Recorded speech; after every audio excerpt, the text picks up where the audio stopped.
Tirage de la semaine du 15 décembre au 21 décembre. Cette semaine, déjà, on va énormément parler d'amour, de relations amoureuses, de toi, ta posture, de ta place dans ta relation amoureuse, justement.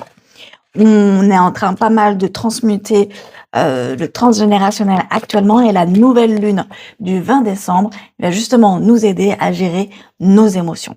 Si tu veux en savoir plus, jeudi qui vient, donc le jeudi 18, eh bien, je vais poster une vidéo beaucoup plus longue sur ma chaîne YouTube Imago Mariam Mokhtari, dans laquelle j'expliquerai eh bien quelles sont les tendances de la nouvelle lune et quelles sont les tendances vibratoires aussi, pour t'aider à trouver ta juste place.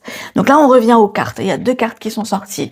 On est sur la 20, la gardienne de la joie, et on est sur la 17, la graine de vie.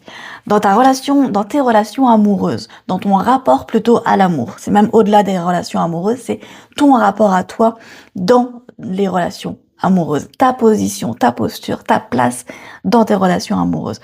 Eh bien, en fait, on est en train de te dire de travailler justement ton ancrage, de faire un pas en arrière. On a vraiment cette idée de pas en arrière, de qu'est-ce que toi réellement tu souhaites et quel est le rôle que tu te souhaites dans ta relation amoureuse ou dans ta future relation amoureuse.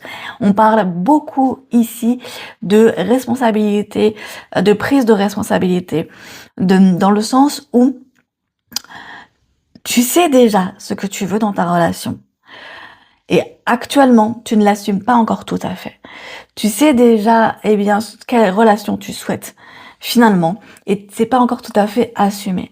Si actuellement tu as des soucis de communication dans ton couple, parce que là, cette semaine, on va vraiment parler de ça. Avec la nouvelle lune, on est beaucoup dans les émotions, hein, énormément, et dans le rapport à l'autre.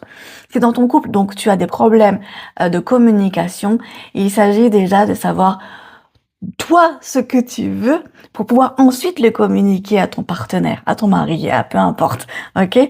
Et en fait, il est là le blocage actuel. Pour les personnes qui sont célibataires, c'est de savoir déjà, eh bien, ce que tu souhaites te construire. Long terme, court terme. On n'est pas dans la liste de l'homme idéal de je veux qu'il ait une bonne situation, qu'il soit de telle taille, de telle couleur de cheveux, etc., etc.